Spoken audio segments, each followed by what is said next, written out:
the Reconstructed Man podcast. I'm Layne Ingram. And I'm Daniel Thurman. I'm happy to be here today. We're your hosts for the Reconstructed Man podcast. This is our 6th episode, and it is called Puberty. Oh my God, come on. I know. I didn't think I was going to say it that early. Yeah. But yeah. Yeah, you're just going to throw it out. All right, that's all right. You know, let people know what to expect today. Yeah. You're right. No, it's good. I did say it, but I had a great day today. Okay. It's just, I've been thinking about it for a week now. And so, like, I think just, you're ramped up. Yeah. You know, just say the word. I came out hot. Yeah. Okay. You said to get it out. I feel it. I needed to get it out. Yeah. Okay. Yeah. But it has been a really great day. I had a relaxing day. I don't know if you noticed, but my hair is shorter than it was on our last show. And my mustache is a little bit tighter. It is tight. It's tight. It's tight in there. I like it. I normally don't like hard lines. I'll let you know of a fade, but yours are working out for you. I like it. It's very You're very supportive. It does look I'm really still good. Working on it, but I did all right. It's better than it was. Yeah, it looks real even too. I mean, left to right is looking pretty spot on. So that's sometimes the hardest thing. I mean, I don't know if you could show me the back, or maybe we'll wait for later after we're off camera. You can show me the back, and I'll give you some feedback. Let's take it one step at a time. I think I've got the front, which is the primary focus for this. I think I have that going on. Yeah, I would agree. So, yeah, you did good. How are you, my friend? I think I'm doing pretty well. I'm doing good. Despite everything, I think I'm doing okay. It's about to be winter, or no, it's winter, I guess, right? It's technically winter here in the Midwest, and so we're getting a lot of great days, or we're getting some cold weather. With COVID, it's been tough not to be able to see people as much because we were doing it outside, and so we're kind of getting to those isolation months. I feel like I'm living somewhere high up in Alaska or something, and I just don't see people. But people have been checking in, doing some Zoom cocktail hours and coffee breaks and stuff, so that's been really good. And you know what I started to do recently, which I love? What? Yeah, what exactly? I started rowing indoors. Right? Like on the old school machines? It's not old school. It's a water rower, right? So it's this beautiful wood kind of benched framework that the actual rowing device is this this kind of hollow cylinder that there's water in it. So when you row, right, not only does it feel like it's actual water resistance, because it is, but it sounds like water. So there's this meditative like swoosh, swoosh. It's amazing. It's like a workout and a meditation all in one. Like it's incredible. I'd highly recommend it. So I'm working out every day. And it's in your house? It's in my house. It's like, it looks like a gorgeous piece of furniture too. Like I'm in love with this thing. I get on it every day. Like maybe a couple days here and there I won't get on it, but yeah, because I like to move, and I've been a little trying to figure out what I was going to do to replace the gym, and so they call them ergometers is the technical term for these things, but water rower or you're fancy. I love it. Yeah. So that's been making me really happy, and I feel a lot better mentally. So. Yeah. How about you? What are you up to? That. The last few days, I've been working a lot. Just been busy, and so I got a little ahead though, because I kind of worked psychotically. Like I worked all hours of the day and night. I just was trying to get ahead, and so I got to today, and I didn't have any meetings, and so it was actually like a great day. Like I just been alive today. Not stressed, not meeting, just working and living and getting stuff done. Looking good. Yeah, looking good. Yeah. Did you do your haircut today? Yeah. It's like super fresh. Oh yeah. This is for the show. Yeah. Yeah, your ears are maybe like a little cold right now, right? You're feeling a little like wind blowing the back through. of my neck. I'm like, where'd that hair go? Where'd all that hair go on my neck? I could use a little neck trim. I can't believe you said that about the gray. I mean, like, yes, it is getting ready to be cold and terrible, but like today is a beautiful day. I mean, true. It was nice. And that helps because the numbers are rising and we can't go anywhere. There's nothing to do. We can't see people if you care about keeping people safe. So I was happy about this beautiful sunny day we Yeah. got Yeah. finally. Yeah. In Michigan, we in the winter, like sunny is a big deal. Like I'll wake up, I'll put the Yeah. blinds down, we're like, oh my God, the sun's out today. It's gonna be a good day. Yeah. I It's a mean, it's special not thing. snowing, Yeah. no Yeah. blizzard. I'm doing all right. Yeah, it's good. It's good. And okay, so the holidays are coming. What are you guys doing? Anything? Hunkering down. We're gonna make a lot of food. So yeah, I came from an Italian family, and my grandma was, we called her Nonna, and Nonna made the best food out of anyone and anywhere around the world. Like it was just the most amazing food. So she would make during the holidays ravioli. So we're gonna do, and it's a whole production. It takes hours and a few days sometimes to do it. So we're gonna be in the kitchen making food, having some wine. Not going Nice. anywhere. Laying low. That's it. Same. Laying low. Same. Yeah. Okay. Yeah. Yeah. Yeah. We're not doing anything really. I mean, you can't. You don't want to put anybody at risk. But yeah, I'm Yeah. excited for the time off though. Do some stuff around my house.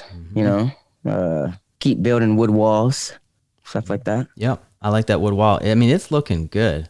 It's looking really good. I It's like it. happening. It's happening. Yeah, I got to Getting get a crafty. little blue, I think, in mine now, just so that we can coordinate, so there's, Yeah, until we can get back in the studio.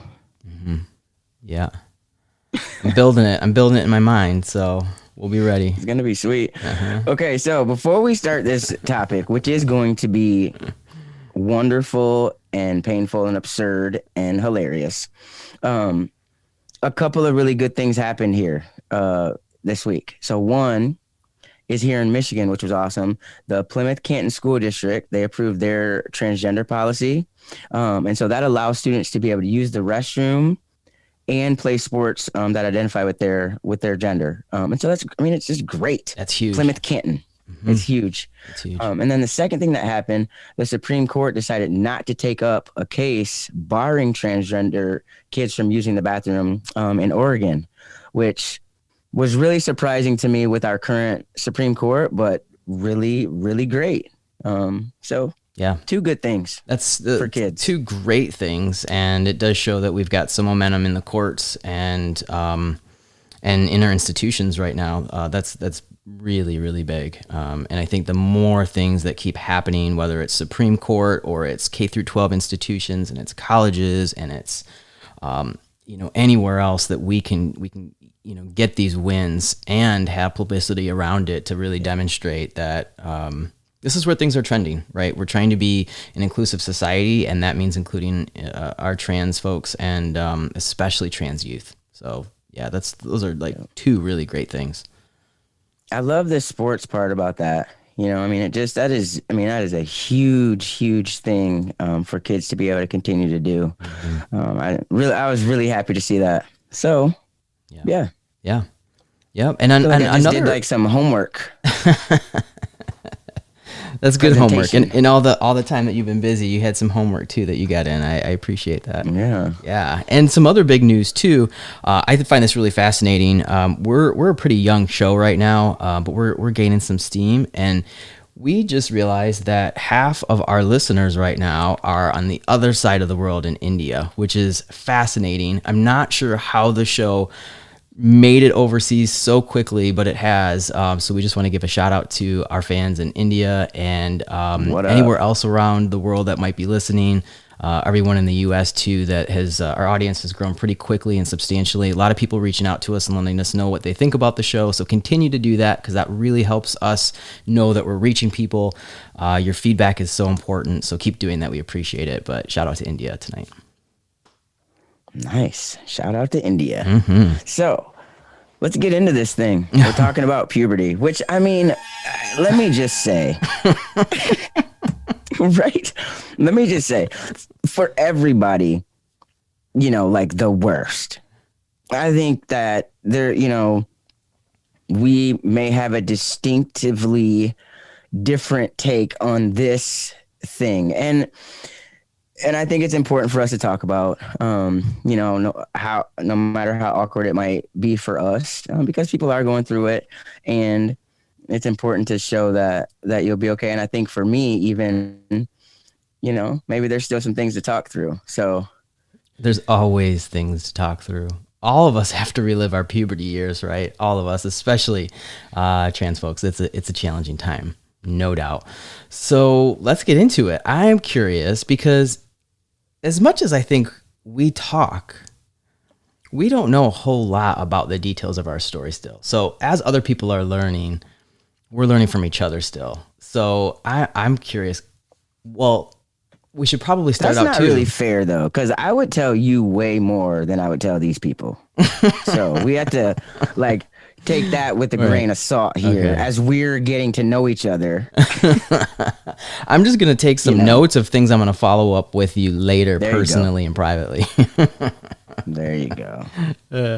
So yeah, I mean, we'll remind folks too, or if you haven't been listening prior to this, that Layne and I had two very different experiences where I kind of carried a trans identity with me my whole childhood. People didn't really quite know how to label me. They maybe thought I was gay, but I knew that wasn't really the case. And Layne transitioned much later in life, in his mid 30s, very recently. So our puberties probably maybe looked a little differently, but I think there's a lot of similarities and overlap there. So I'm kind of curious of what your overall puberty experience was like. Was it like what was it for you? I can honestly say that the second time has been better. Different but better. But this second time has been better. Like it's been more, I guess I'd say more natural. Like still awkward because I'm an adult, but this second time is better. So Yeah. if you haven't started yet, the second time is better. It's awkward still, but it is better because it feels more natural. But So true. so mine was the worst. I don't know how. I mean, let's start there. Because it's like one, okay, it's like one, this thing has to happen, okay, and you have to talk about it. Like you already aren't really paying attention to that part of your body, Mm-hmm. and it just wasn't a thing that we. All right, that I had this all prepared, and it just is really stunning when you think about where you want to go. My experience was really just. I'd say it was like most in that it was awkward and embarrassing to start. Um, I didn't realize how much I ignored it and tried to get past it until I got older. So there's things still that I still have to deal with. I mean, there's things that I did differently, probably because of the way that I was brought up. Um, but it just was something that I had to get through. That's Mm-hmm. what it felt like. It was something that I had to get through. And something that I dreaded like everybody else, but I didn't tie it to me. It was just something that had to happen to me every month is what it felt like, you know? Okay. So part of this, you're talking specifically about having a period, right? Like every month. I know. Well, that's where I'm starting. Yeah, Okay. It's hard to even say that word, isn't it? Isn't it really it uncomfortable? is the Yeah. worst. I mean, that's where it all starts for me. I mean, as my body changed, you have to, and I can't wait to talk to you about this because as my body changed, I was a basketball player and like I don't have a good recollection of a time where I was like, ooh, look what I got down there. Or like they were bothering me. I mean, it was like they were wrapped under a sports bra and I wasn't really into what would need to go into them being involved in anything. like, so Mhm. that happened. But, I mean, it just, I'm doing bad. I kind of want us to start over.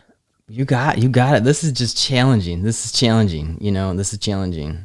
I can cut this part so we don't Okay. have to worry about it. Okay. So, but this is good. You're good. You're good. Oh, it's So, the worst. so let me ask you then. Okay. So what I'm kind of hearing, and this is different for me, that's why I'm trying to kind of clarify it, is for you, it was like period was the worst. It was like that was the defining moment of like, I got to get through this and then I'll deal with it next month. And then like developing breast was like secondary in nature. It was like, or secondary in concern, right? Like you were like, I can deal with this. I can ignore that. It's, you know, right? Yeah. Yeah. Don't, I mean, like, okay, it was kind of happening, but like, I don't even recall them like being anything. And I think that was just because of being an athlete. I don't recall them Mhm. being anything until I got much older, and I wasn't as active. And that's when they really became more of a problem for me. As a kid, my puberty journey was like, I was a tomboy, right? But then that had to do with basketball. But I was my parents' first or my mom's first daughter. So of course she wanted to put me in frilly dresses and the church socks and all that stuff. So the church socks.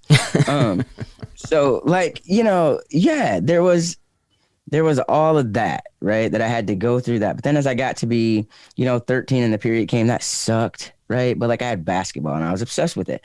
And then I was rebelling, I was like getting my own sense of style, which was like flannel and big jeans, but okay. But like that was me, Right. like I'm not Right. trying to wear flowers and frills and all that. And so that was all hard. And I guess that was part of me, going through my puberty, but there was never any attention put to it. There was never any like conversations about it that would have helped me to figure out what the hell was going on, Mm-hmm.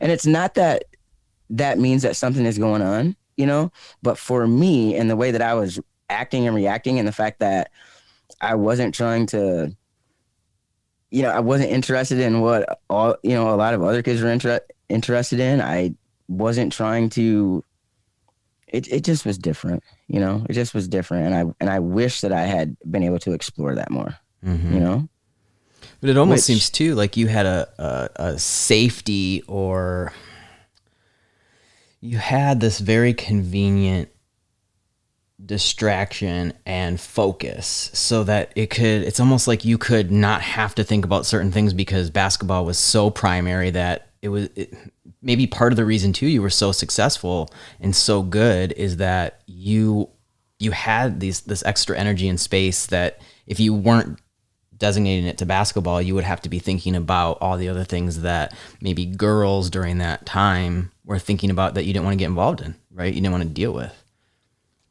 I mean, there's just a lot of things that it's hard to admit. Mm-hmm.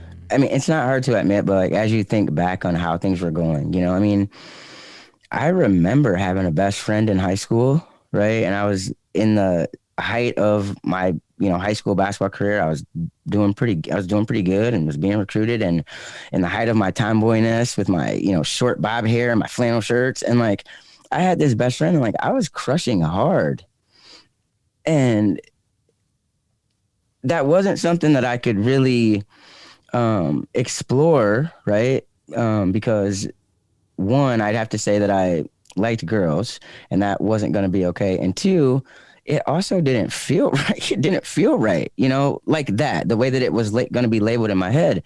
And so there's all these things that have happened when I look back on, that could have been a clue. And when I think about just the changes in me from, when you have to do something, right? That's why I can't wait to ask you about when you were a kid. Because, like, for me, I had to do these certain things at a certain age, or I had to wear these certain clothes at a certain age, there wasn't really any choice there. And I remember how liberating it was when I was really like, I'm never wearing one of those dresses again, you know? Mm-hmm. Um, so, So I'm curious, how this ended up like, so puberty for many people were, there's sexual hormones that are getting supercharged, probably more so for men with testosterone, right? But it still happens for women and females, and estrogen levels go up, and testosterone does play a role in that for even women. So we become these like sexual beings. You admit to like having this crush on your good friend, but you can't act on it because you're playing a role in society at that point that's just not acceptable. You can't get past that in your mind. And then you also said something that was really interesting about like you didn't even like the way that would have played out. And is that like for you, you're a female at that time, or like a female identified, you're taking on that identity unwillingly but not knowingly, and not wanting to be that in a relationship with another female. So then you're kind of just at this dead end of like, I guess like, are you not feeling kind of sexual in nature? Or are you kind of just cutting that off because you can't go forward in your head with it? I mean, there's a lot of layers to that question. It's Yeah. absurd Sorry. that you, but like that you dug in there though. You heard, that you heard some things because it goes to a lot of how I brought up. I spent a lot of time at church and I spent a lot of time at LCC. That, I mean, Yeah. At the that is, college. Yeah. yeah, at the college where I grew up. I mean, in Lansing. I mean, that is I spent a lot of time at church and I spent a lot of time at LCC. And the time at LCC was basketball. And basketball was the thing that I had to latch onto. And the time at church, right? That was like foundational stuff that we had to do. I mean, I did that from the time I was born until I was 17 years old and went to college 4 to 5 times a week. And there's just things that weren't in my realm at the time, Mm-hmm. and that is grown up in a box and it is what it is. There's just things that were not in my realm of thinking. And what I'm saying is that felt weird and off to me. Like I'm not gonna lie. Like there was one kid that I liked. Uh I liked him. I liked him a lot, but I was 16. Which you can like whoever you want, but whatever. There was one kid that I liked. And then you know, like I'm just thinking this through, right, as I'm reconciling these things. But like when I look back on things, like they're like I didn't have any interest in doing anything else, and it could only be a defense mechanism. Like, what was I gonna do? Mm-hmm. Like, you're so confused, and then I wasn't talking about it to anybody. It wasn't a thing. I wouldn't have even known what to say. Did people question you, like friends or family relatives, to say, "Are you gay? Are you lesbian?" Derogatory or not? Was it something that came up? Not until I mean, I have one aunt who's kind of like really bold, and fun and awesome. And I remember she asked me, but I mean, I was in my late teens at the time, and I had a couple of girlfriends and was all like, yeah, me, I'm pretty confident. And I was all like, yeah, I think she asked me and I had kind of come out, in that way, but no, it wasn't a conversation. I wish it had been. Like I wish that when my mom told me one time, she said, there was one time where I thought something and I asked your dad and he said, no, no, no. And I told her, I wish you would have asked me. I wish you would have asked me. What would we have found out that day? Oh, You know? yeah. Like and I mean, what we would have found out that day probably wouldn't have gone over well, but like, what would we have found out? You know? That's crazy. It's crazy, decades later to be pondering that question as someone that's out, that's living in your gender identity that you feel connected to, that's genuine and authentic to you, and to be thinking about decades ago of what would have happened if, how would my life played out differently? That's crazy. That's a experience What I don't wouldn't I have. have done? Yeah.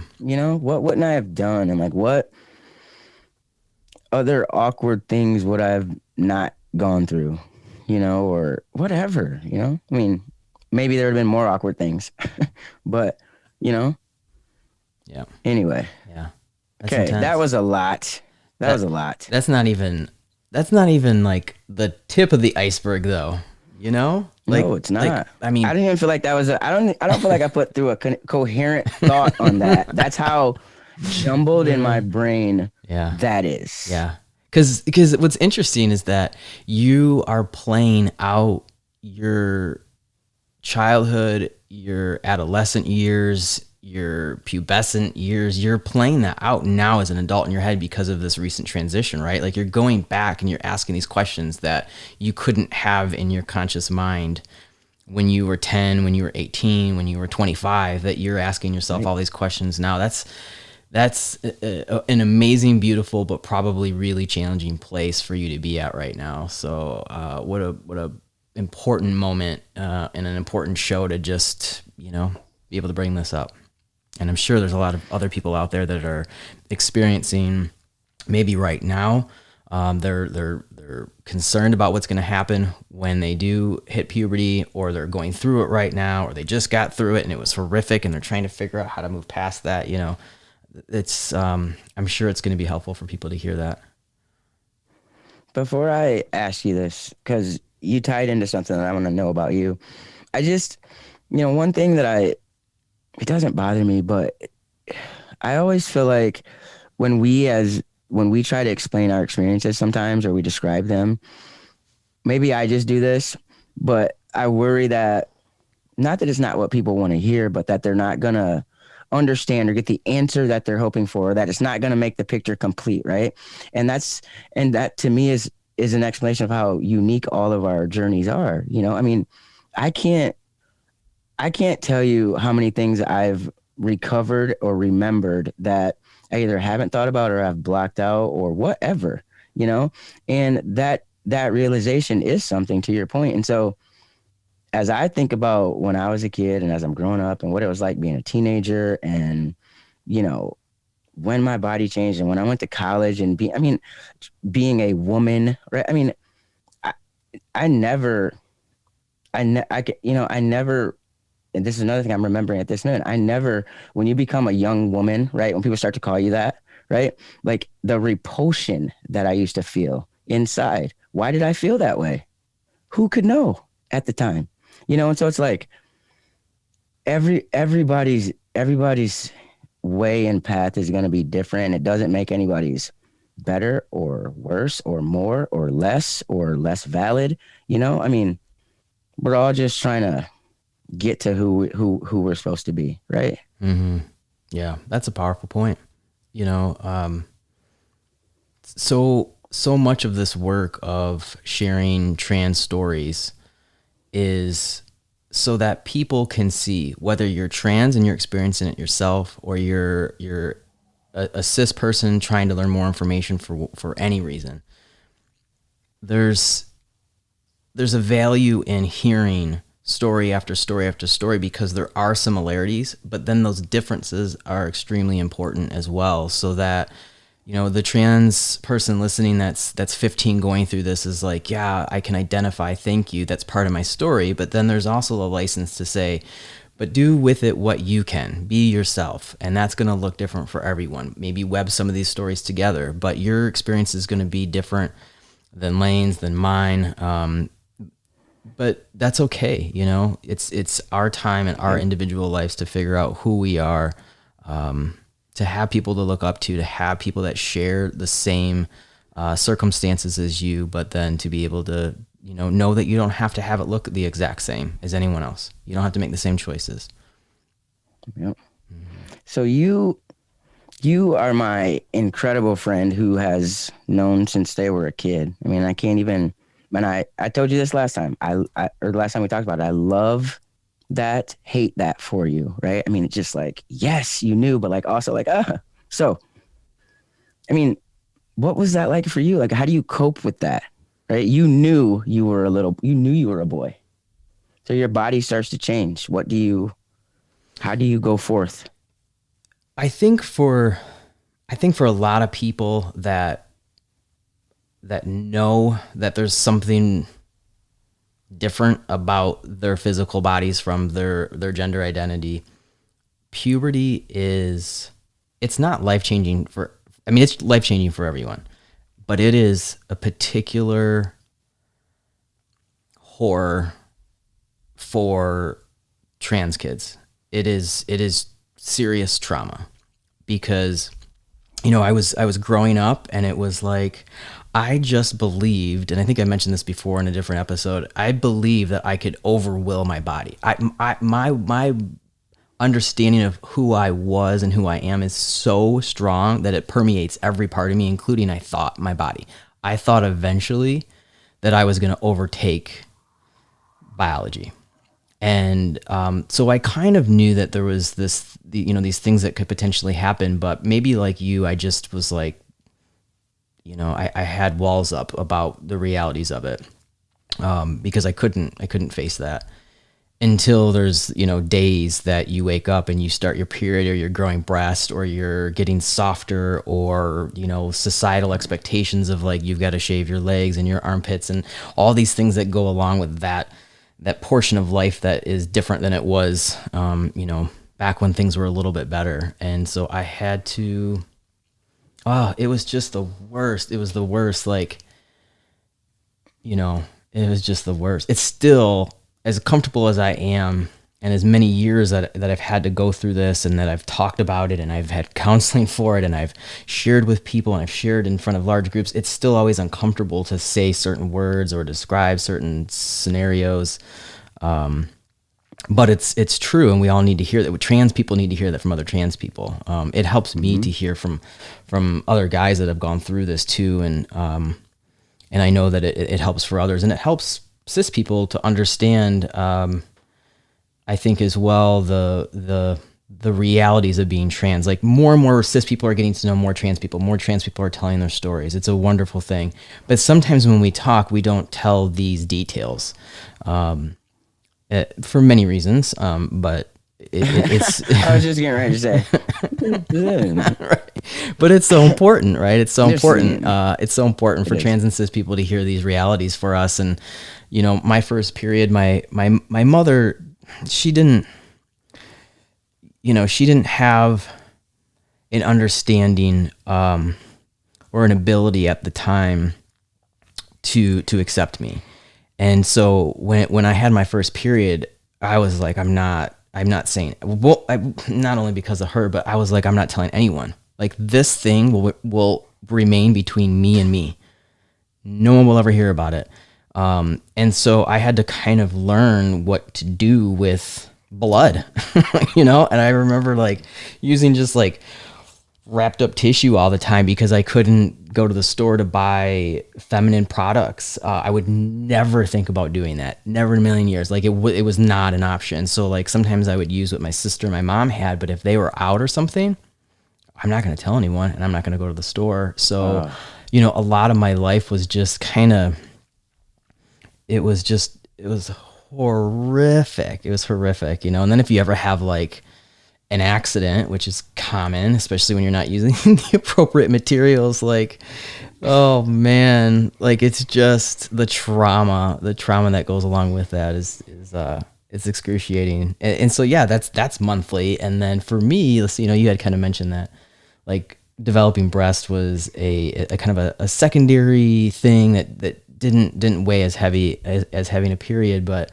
for me, unfortunately, the hereditary genes in my family were such that, like, I mean, you like, I don't have a large body. I'm like 5'5". I'm just like the small frame, and like, these breasts that I was, given were just like, oh my God, it was intense. So Ridiculous. It was ridiculous, right? And so, like, a lot of trans people are going to know this term binding. And so, cis folks, if you don't know what this means, binding is when you literally you bind your breasts to hide them, to conceal them. And there's all sorts of things on the market now. There's a lot of amazing products out there that safely allow trans folks to bind. But that didn't obviously exist when I was a young kid and developing. And so I learned very early on the art of duct taping. And since they started to develop, I was wrapping duct tape. That's the one thing I would do is I'd ride my bike up to the hardware store. I'd steal the newspaper money out of a jar next to the phone. I'd ride my bike up to the hardware store and I'd buy, 3 packages of duct tape, and I would bind. How old? Oh, starting at probably 14. And all the way up until I had my top surgery, which is when I was 22 or 23-ish, around there. It was like 2003. I had my top surgery. So that whole time, I'm wrapping and binding with duct tape, and it's causing, skin lesions, and I have back issues, horrible back issues to this day because of it. It was horrific, and I still will have nightmares. I will still wake up like in sweats and nightmares, thinking about binding and taping and all that. So trauma, like it's real trauma. I couldn't let anyone touch my back. I Right. wouldn't let anyone hug me my whole life, because I didn't want them to feel the tape.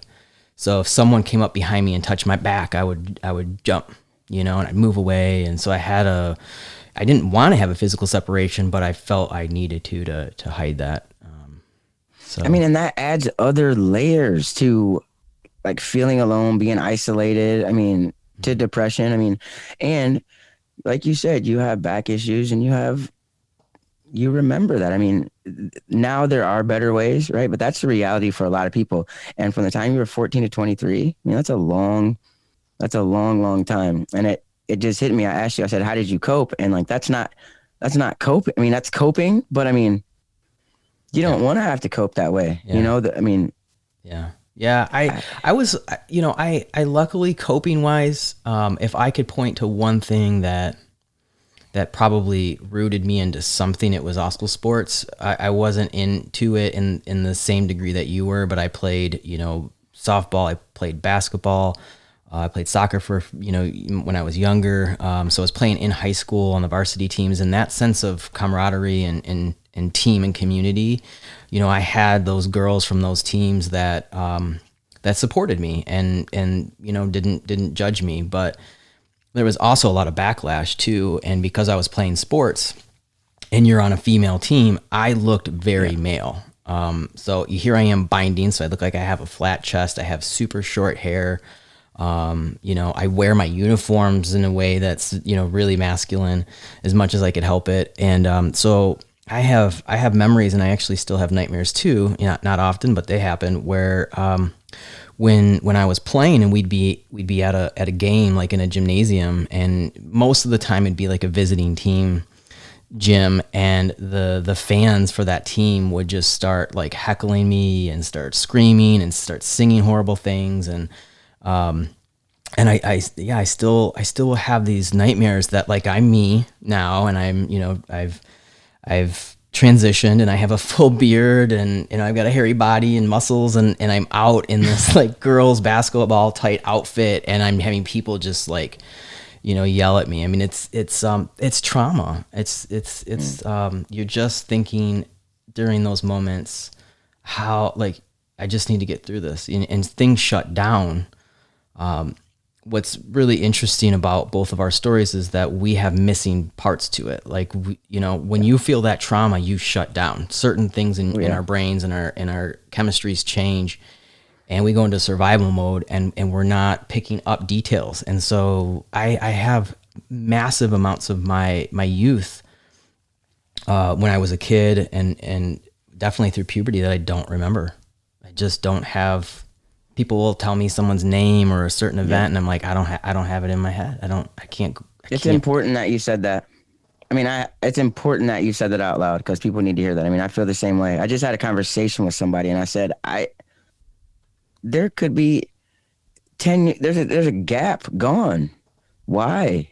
And when we get to talking about things and something in the back of my head, brings it to the front. I mean, it hits you hard. Mm-hmm. Because you're like, why did I do that? I mean, I was going to ask you what kind of kid you were and what kind of things you were into. But I mean, being an athlete, you said the group of girls that you played with, they were supportive. I mean, what was that like? I mean, you just were you and they were fine. What was it like? I think I was just me. But I think as I got older, I also started to get into some stuff that they weren't getting into. I started smoking, I started drinking.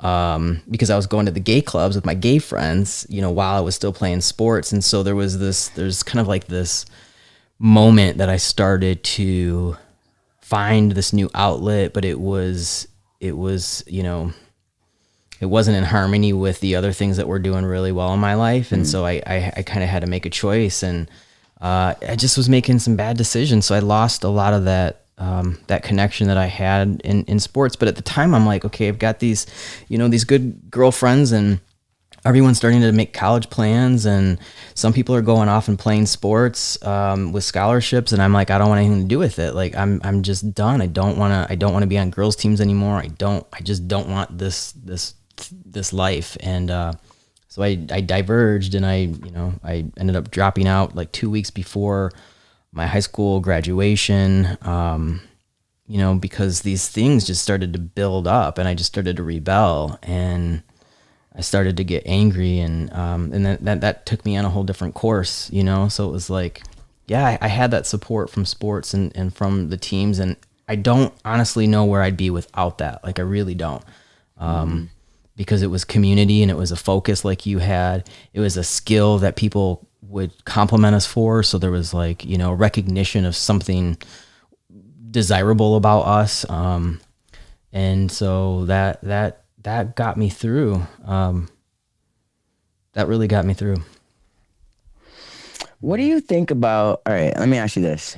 I've said this, over and over again, but like any references to like woman and girl, young lady, right? I mean, just awful. I mean, that's something, right? Yeah. I mean, without knowing or talking about it, that's something, right? I mean, did you feel like that? Obviously, you felt like that, but I mean, Yeah. I'd say that's a pretty normal feeling. And the thing that makes me mad is, again, what I mean, how could I have no idea? You know what I mean? How could I have no idea? It just, I don't know. It just is really hard to reconcile sometimes. Like maybe I just thought you're tomboy to the max. You don't like any of those words. Like that's all it is. It's interesting. So what'd you do for dating? How was dating for you? So most of my like early puberty was no dating, and that was hard, right? Because like everyone around you starts dating, and it's like 13, 14 years old, people start dating or like liking people, and I couldn't talk about who I liked because I always liked girls, and so that would put me in like a lesbian camp, and that still wasn't really something that people were comfortable coming out with. I don't even think we had like God, I don't think we had a gay club or a gay student alliance or anything at our high school at the time. I mean, this is, back in the day. So, Yeah. so we didn't have any of that. So yeah, I wouldn't, I think maybe I had a couple friends that knew that I was interested in women. And, the older I got, the more comfortable I would get with sharing that. And then it was like junior and senior year of high school when I just started to kind of come out, and people just, I don't remember if I said I was gay. I don't know, but like I kind of own the fact that like this is who I am and I like girls. And then I started to date, and I luckily always had really great partners.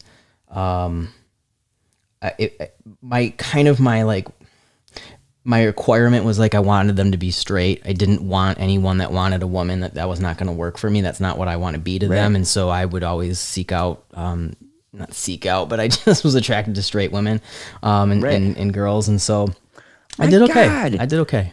That's another thing. Okay. I mean, I'm just saying, like my whole life, except for maybe every one of the women that I dated were straight women. Like, come on. Yeah.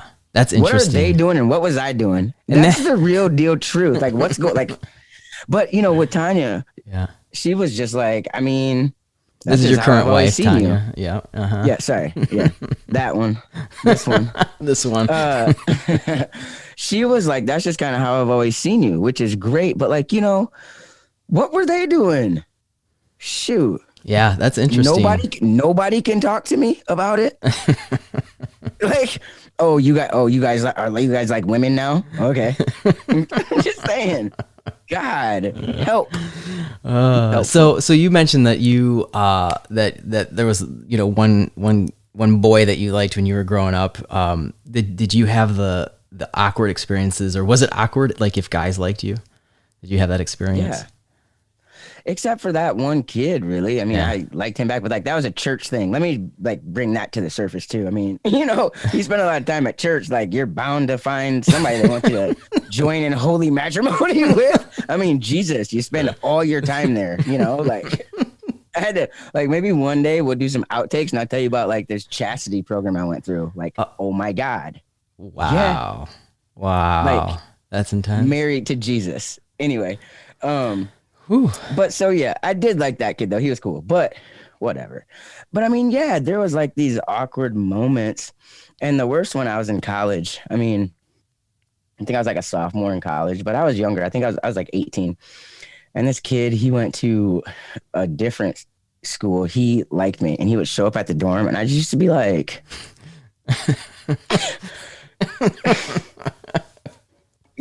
and so I I just really I didn't have I mean, one time I took there was a kid that was my friend I met in college and like my parents were starting to like get hot on my trail that I liked women. Uh-huh. And so I had to get a boyfriend. I had to get a boyfriend. Yeah. Okay. All right. You had to get And the so stand I in. got a boyfriend. Yeah, I got a boyfriend. And I feel bad because he was awesome. He was like a great guy, but like we're not doing anything. Like I used to feel bad, but like I had to get a boyfriend. And I took him to Thanksgiving at my grandma's house. And he's there like really getting grilled, like really like going through the experience. And I'm there like And you're like, it's working. sorry, man.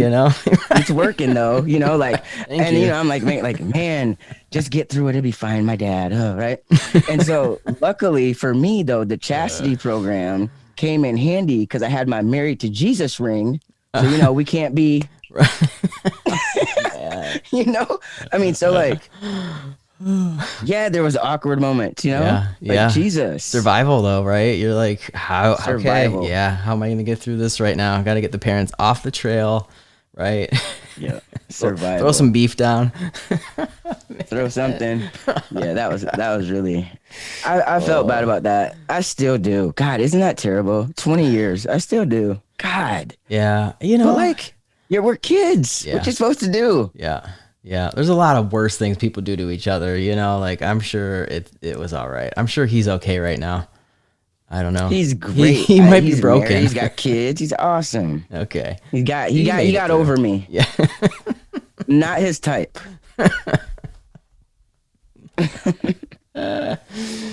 Oh yeah, I was luckily able to God. avoid like most guy crushes because I was such a boy myself. But like, I had a few that like just like weird random stuff, and like I wasn't going there. I was like, yeah, hell no, and I would just think like, oh, you're gay, like you gotta be gay if you have a crush on me. Like Right. I know your What are you secret. doing? Right. What are you doing? Like I'm probably convenient that's- for you too, like you're gay, Right. but like I'm technically at the time, female, so Wow. Oh Wow. God, I mean, wow, I don't miss it at all. Your first period story, not to relive and rehash a traumatic moment, but like, but like with the tissue, I mean, come on. At least me, I was like, hey, something's happening in here. And at least I like cracked the door open and my mom like threw a pad through the door. I just was, Why is she throwing it at picked you? it up like, I picked it up like, so. Oh, stuff. man, I remember trying to wear pads the and boxer worst. shorts. Like you can't. The boxer shorts are not made to wear. Butterfly taped pads. No. And like, don't think you can press the wings down around the side. Okay. It's not going to work. Oh man. Yeah. I mean, what I never would go to the bathroom either. Like I would never use a public restroom. Never. Cause I look so much like a boy that it was just, it just wouldn't have worked. And so I don't know how I did this because today my bladder is not this strong. Like there's times that like, if I have a cup of tea, it's like an hour. I got to go to the bathroom. But when I was a kid, I had like superhero bladder and I would go before I'd go to school and I would not go to the bathroom till I got home. And that was through like K through 12. Isn't that crazy? I'm like, I don't know how I did. Like, I must have been like so uncomfortable during fifth and sixth hour. Like, I must have just been like, I don't remember, but like, how would you not, like, how would you But not that's have to so pee? great. That's why that policy is so great and important. Yeah. Think about how many kids are holding it all damn day, Yeah. you know? Yeah. Just because they don't feel now they're protected. I Hmm. mean, as protected as they can be. That is Yeah. Yeah, really gender something. neutral bathrooms, if you're not aware of the importance of those, they are, I mean, for physical health and for safety for trans kids, it's so important. So if you have a position to where you can fight for accommodations for gender neutral bathrooms, you have a business, you work for a school, whatever the case is, these are definitely things that we need to definitely be stronger advocates for, because yeah, it is, you know, it's I peed my pants once. It was in first grade, and oh god, I'll never forget it. It was just horrible because I don't know why that day was different, but I couldn't make it to the end. And so I took the went to the teacher, got the hall pass for the girls bathroom, and I walked down the hall, and I stood there just staring at the bathroom door. And I think I might have even like opened it and walked in, and then was like, I can't go into the girls' bathroom. And so I went back into the class, and then I think I tried it a second time because I had to go so bad. Same thing happened. Got to the door, couldn't go in. Went back into class. Mm. I just sat in my chair, and I just felt peed on my leg. First grade. That's not really where you shouldn't be Right. peeing in first grade. And one of my friends in class, I remember, asked me, because my jeans were all wet as we were like walking to the bus, and I probably reek of piss at the time. And she was like, "Oh my God, did you pee your pants?" And I was like, "No, this is from gym. I've just been sweating all day." you Oh man, I Solid. mean, You trauma. don't sweat down your leg? I was working really hard. Oh man. Working my hips really hard. Oh, I mean, Okay, so you got me feeling a way about the whole binding. I want to do something. How about we send a binder to somebody, right, who writes us? Like yeah, if you're out there and you need a binder because yeah, you're taping or you're, maybe you feel self-conscious, you don't have one, right? Like you write us and say you watch this episode and say I could use one, yep, and then we'll get in contact. yeah. Love But that I'm gonna idea. send somebody a binder that writes me from this show. I mean, I just, Yep, yep. you have to, Layne and we Daniel have at to one help. gmail.com. Yep. Let us Layne and know. Daniel at Yep. gmail.com. Yeah. Let us know. Reach If out. you need one, we'll send you I love one. that Yeah. idea. I want to send one. Okay. I wish there was a way I could think of how I could give it away, but maybe the first email I get. How about that? And everybody else we'll keep in contact with. Yep. Definitely. And we'll put some information up too. We're going to be giving you guys some resources in the show notes for this episode. And so we'll make sure that we include some new resources that are out there for great products, safe products for binding and all things trans, just to help you get by during this time. Definitely. Great idea. Yeah. Yeah. So, okay, I'm gonna ask you one last question because maybe it'll be funny. Maybe it won't be. But what did you do you feel like you had to do anything girly ever as you were growing up? Like did you have to ever? Well, yeah. I mean, I had to wear a dress that And one like time. whatever girly is, like, like I'm interested in your take on boy things and girl things too. Yeah. I mean, there was definitely like girl things to me, like were okay. I got to third grade and there wasn't co-ed sports anymore, and I had to go on the girls teams. Like that destroyed me. I hated that, and I I was fortunate to always have a good group of girls that I played with and I grew up with, and that was really awesome. But I never wanted to be on the girls team ever, and so that sucked. So that was always a girl thing I had to do. And then there were times that I was mostly able to dress like a boy, but my mom, which is a pretty complex relationship, there were times that for whatever reason she felt, whether she got criticism from people, which is probably the case, that she would force me, like we would go to get clothes and she would say, no, you're not going in the boys section today. You're getting over there. And I would cry and cry. And I might be 15 or 16 or 17 and I would cry and cry and cry. And I'd find like the most boyish thing I could find, and I still remember those items of clothes because I had to like really pick out what was not going to make me look like a girl. So those were things that I could probably think of that I was forced to do that it just felt so wrong. How about you? I mean, it seems like there was probably like, I don't know if you were more accepting of it, but like maybe more acceptance of other people thinking that it would be totally okay for you to do girl things. Yeah, I mean, I wondered, the reason I wondered about you is because of your awareness at such a young age, and I just wondered how that was going to play out. And I think the difference for me was the one girly thing I can really, really remember is I wanted and I got a strawberry shortcake bike. And I don't know this, and I'm not saying that that's necessarily girly because anybody can like anybody, but like when I think about it, it was pink, and it had streamers. And like, I just remember, and the picture of me on it, I have on this like puffy pink coat and like I have pigtails and like, I'm just so happy. I wanted my strawberry shortcake bike. Right. And after that, like I remember wanting He-Man. I like She-Ra too, but like He-Man was like her dude, so like He-Man and She-Ra.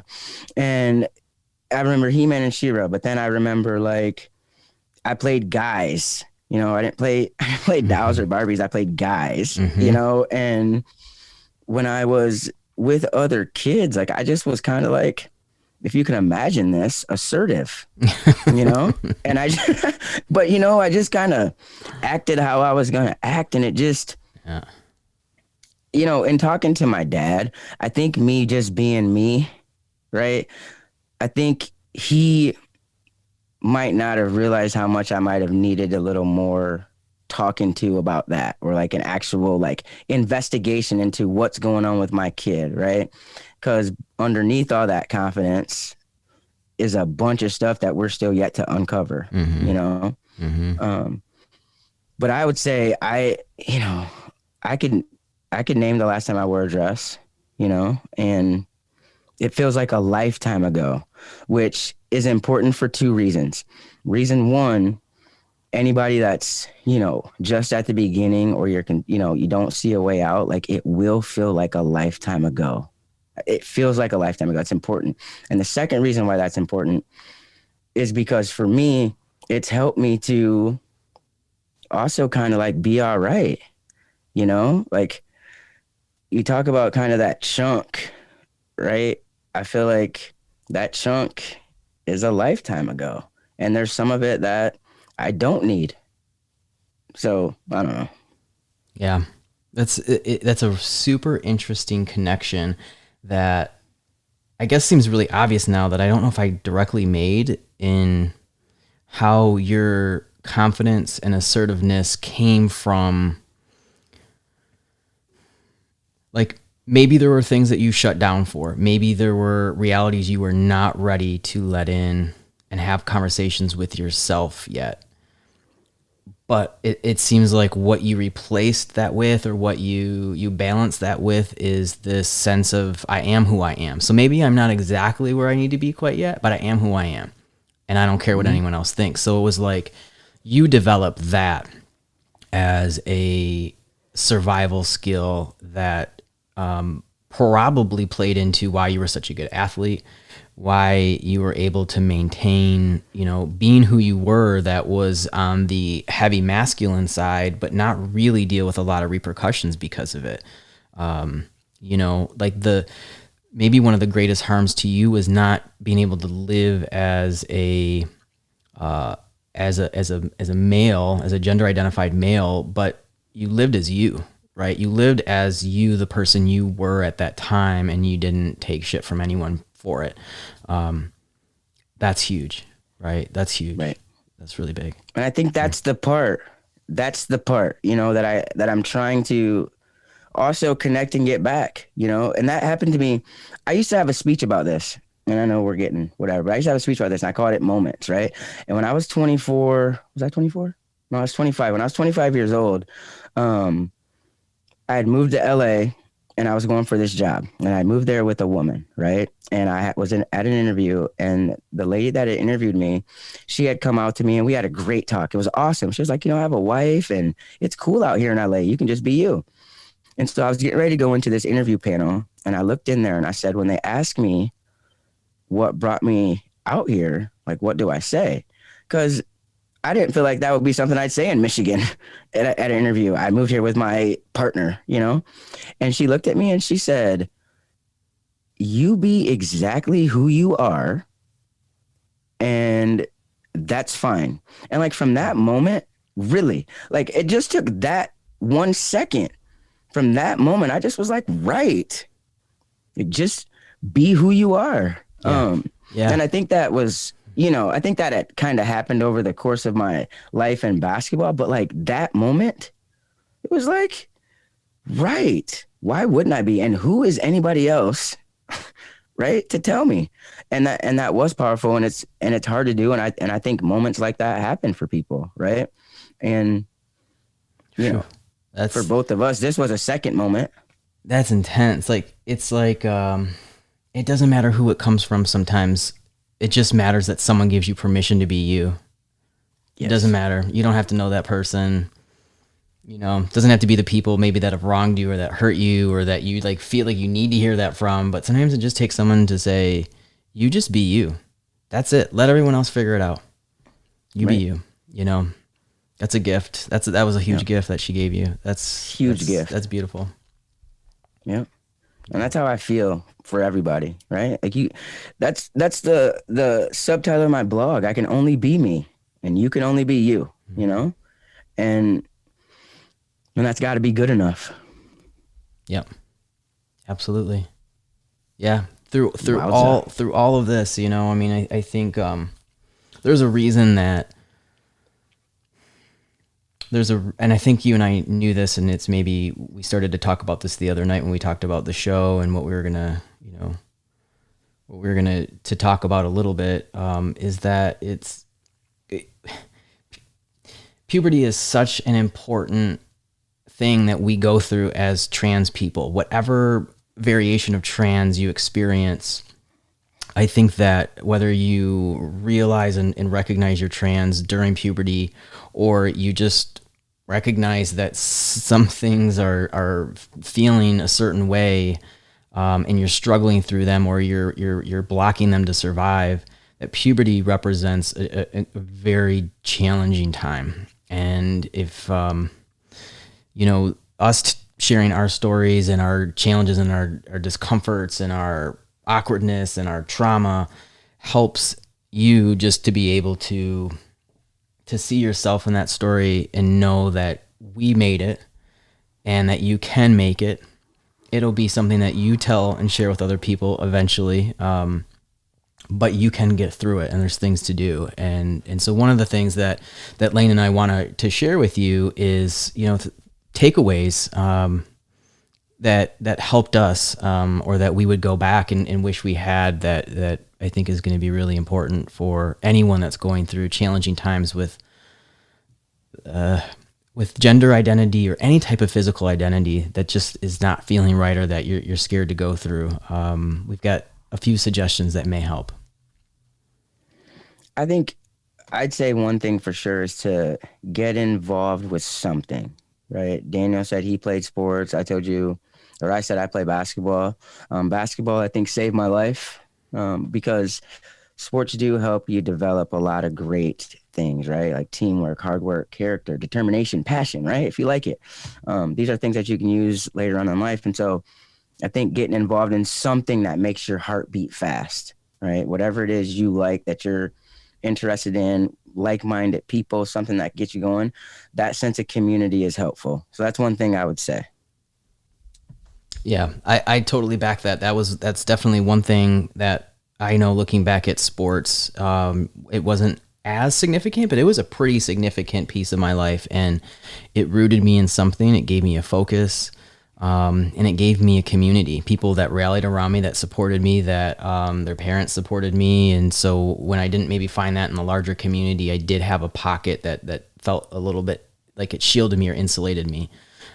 So that's really important. And I think kind of an addition to that piece that I didn't have, that I wish I could have had, this other community, I didn't find it till I was a little bit older, is through the LGBTQ plus community. And so a lot of schools nowadays have some type of like a gay straight alliance, or they have an LGBTQ plus club. If you don't have that at your schools, we're going to tell you about some resources here in just a minute, but those types of connections are really important to find your tribe and your community that can speak to those very specific issues that you're going through, like having gender identity issues or sexuality issues or whatever it might be. Get connected to the folks that can help you through those specific issues, so that, you don't have to bury it, and you don't have to keep it silent, and you can get that specific support that you need. So that's definitely one thing I'd recommend too. And then kind of to go on a, super like practical standpoint, right? And I'm looking at this from my most recent bout with puberty and this transition, and also thinking back, but it's important to be prepared and think ahead. You heard Daniel talk about accidents. Like, we've all had accidents in a number of ways, right? But like, be prepared for where you're going and think ahead, right? If you're transitioning, right, it's about safety too. Just think about the things that you need. Where are you going? What's going to be available? Is there going to be a place that you can go, right, and be safe? Those things are important. Another thing that was helpful to me, in a roundabout way, was my family. They didn't know, we didn't know, but it also helped that we just had love. I mean, things weren't perfect. I wish, do I wish that I was in the church like I was? No, but that's how you grew up, right? But like, in terms of a family unit, people that have your back, people that you love to be around, I mean, I had that, and that there's something to be said about that. And so I think if it's not your blood family, right, then we're back to talking about community, like Daniel said, but you need some kind of support to get through it, right? And that could be a therapist too. So you don't want to forget the support part.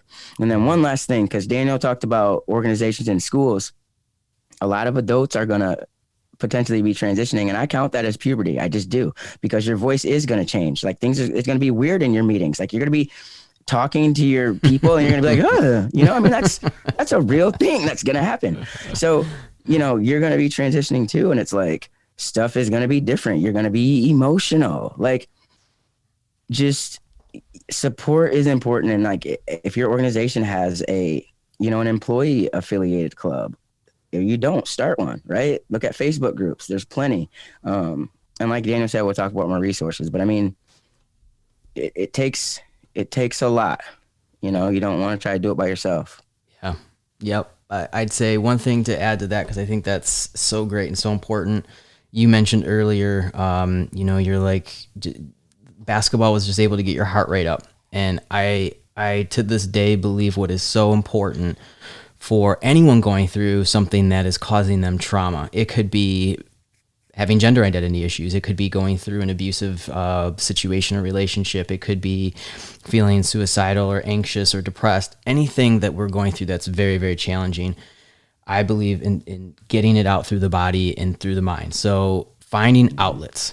We luckily had sports, and so that's a very physical outlet to get things out of. And so I've transferred that in my adult life into like always having to work out and finding different ways to use my physical body, whether it's yoga or rowing or running or whatever it is. Finding something you can still get things out physically from your body, dancing, and then creative arts. I luckily I had sports, but I never had confidence that I was an artist, although I always felt like an artist inside. And so it was much later in my adult life that I was able to work through a lot of that trauma of when I was younger through creative arts and through drawing, through writing. I became a big poet. I play music now. Anything that you guys can do that gets this stuff out. it's in us. You know, it's in our brains, but it's in our physical bodies. It's in our chemicals and our hormones. So it's really important that we don't just sit with it and we don't bury it and tuck it away. So for all of you out there, whatever age you are, whatever talents and skills you think you have and maybe think you don't have others, start finding stuff and just doing it. Get it out. It's trauma, what we're going through as trans folks, whether it's personal trauma that we hold on ourselves as we're working through this, if it's trauma that other people put onto us, society puts onto us, maybe family and unfortunately people that we love, societies that or institutions that there's expectations put on us. It's trauma and we got to get it out. And so express yourself in whatever way you can and keep finding ways to do that. It's such an important lesson. So those are my recommendations. Agreed. So we got a couple of resources that we wanted to share with you guys too, because everyone's in different situations. I know some of you folks, like we said, are in different countries right now. Some of you guys are going to be in situations where maybe you're not in a large school or a large city that you don't think you have access to resources. So there's a couple of really good national resources that's targeted to LGBTQ youth. The first one I want to tell you about is Gleason, and you can go to gleason.org. That's GLSEN.org. If you go there, we're going to put these links in the show notes. But visit them. They have a whole host of resources to specifically target supporting LGBTQ plus youth in K through 12. So if you don't have a gay straight alliance or an LGBTQ association at your school, they will help you start one. They will help you develop it. They have all sorts of resources on their website for not only you all, but for parents and for loved ones and for school administrators. So check them out. They're fantastic. And then the other one that we wanted to tell you about was Trevor Project. I think, Layne, you might even have a couple more to add to this list, but Trevor Project is awesome. So for those of you that might be struggling, having depression, having anxiety, having suicidal thoughts, just needing to talk to someone, that's incredibly common for us trans folks. You need help and you need support to get through this. And so Trevor Project is great because they focus on 25 and under. So if you're in that age group and you're LGBTQ plus identified, or just kind of going through things, Trevor Project offers not only suicide prevention, but mental health intervention as well. They have chats. They've got a phone line you can call. They have text messaging that you can text into. They have a whole page of resources. And then lastly, they have something really cool called Trevor Space. And Trevor Space is a social media, like an online social media forum for not only LGBTQ plus young people, but also their friends and allies. So really, really cool stuff. We're going to put links in the show notes to all this stuff. And then Layne, I know you mentioned a couple too that we think are probably really important for folks to know about. Yeah. There's a couple to know about. One is PFLAG, and that's just a huge one for parents, family members, allies, just good resources and information. Probably not a lot of events going on right now, but usually it'll tell you in your particular part of the country, what's going on, where you can find the chapter if you need resources or you want to connect with somebody.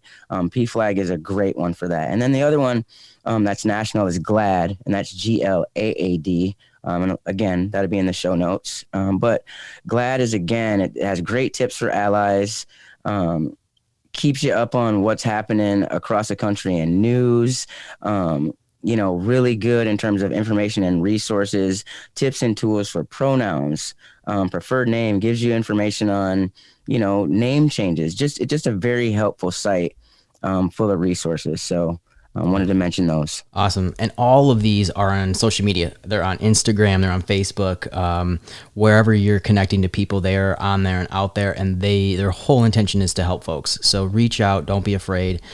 Just start there. There's always help out there. Maybe it might not be physical, but we're not really in a physical world right now. So, make sure that you're accessing those things. And if you're an ally and a supporter, support those agencies. Find out more through them. Donate if you can. Donate time. Donate money. Learn more so that you can help the rest of the folks going through this. I've got one last question for you, Layne, because I think this is important. This has been semi-traumatic, probably reliving for both of us, and we knew it would be. And I think we can both agree that it was a pretty traumatic time in life to go through in general. Having said all that, having gone through all this, would you give it up if you could? Would you trade it in if you could? Being trans? Well, that experience of what you had to go through to be who you are today, if it meant that you were just going to be, you could trade it all in, you could wake up today, all that could be gone, and you would just be. Ooh, that's really hard and really great. I feel like I already know your answer. That's not really. I don't feel like I can answer that in a shorter way. I guess I'd have to say that's not fair. I need caveats. Like, am I still a basketball player? Am I still like the two-time Lansing Player of the Year, or I don't am I just know. waking up as a random dude? That's what you gotta, I guess, ask yourself, right? Like, what did being Yeah, I trans, would what does actually. being trans Yes, inform the rest of yes, who you are? actually, I mean, you're basically asking me.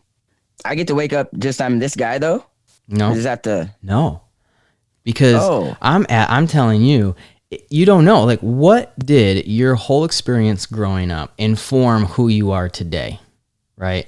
So oh, you wouldn't be. I would argue you're not going to be this person because most of what you have become has been informed by those life experiences, good and bad. Everyone could say that, right?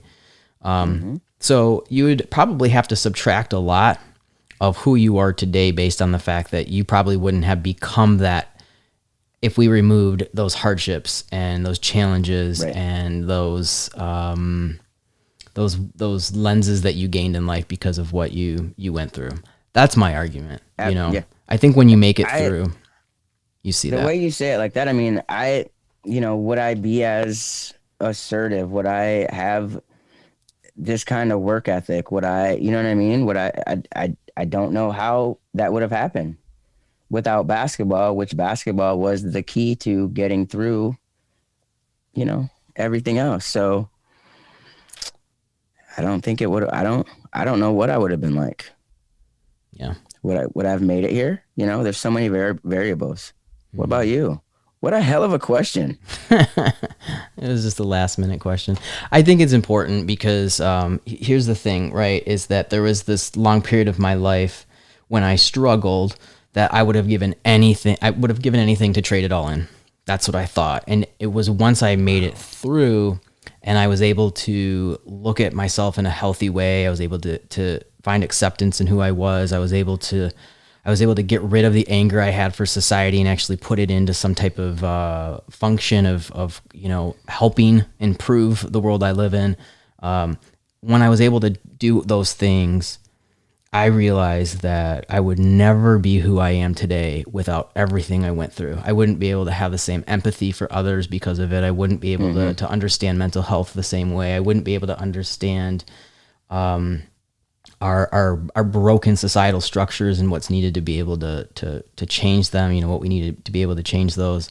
I wouldn't be able to understand women in the way that I do, and push back on what I think is toxic masculinity in the way that I do in life now. There's all these things that I'm like, I am 100% who I am because of all of that.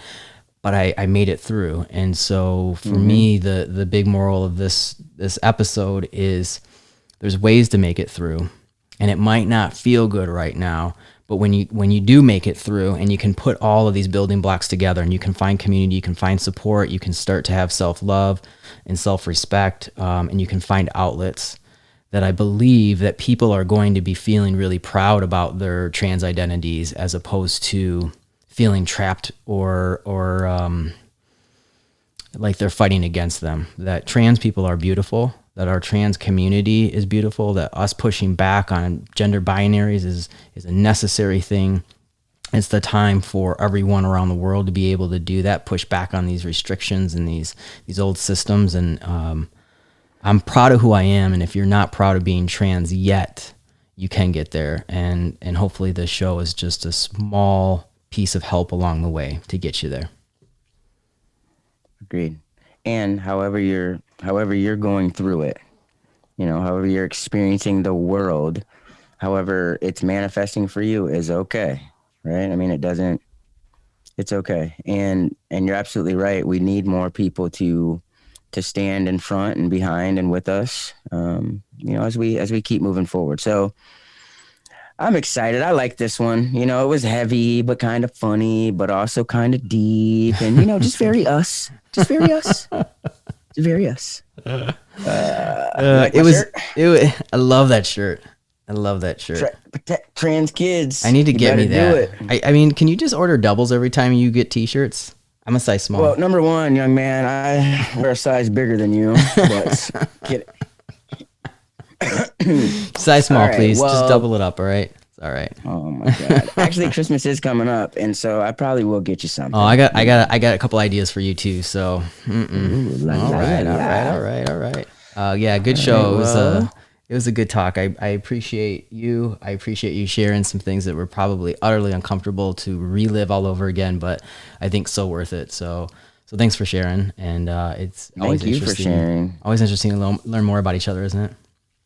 It is, and I feel like we get into things and only really do just scratch the surface. Yeah. Like I had three more things I wanted to ask you. I know I have a bunch of I have to questions take that it we didn't even offline. get to. So yeah, offline Yeah. and maybe in another show we'll continue the Right. conversation. But in the meantime, definitely make sure that you guys are subscribing wherever you can, wherever you listen to your podcast. You can also find us on YouTube and subscribe there.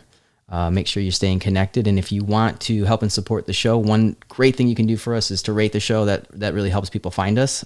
So continue to do that. We'd appreciate it. But thanks for tuning in, and thanks for listening. Yeah, and to learn more about us and the show, visit our website, thereconstructedman.com. It's really cool. Dana and I just did a video that gives a little bit more about our stories, and that's on our About page. But you can get to all of the places you can listen from our website, thereconstructedman.com. I love doing this show with you. Yeah. Yeah. Back at you. A lot of love. A lot of love always. All right. Be Peace. good. You too.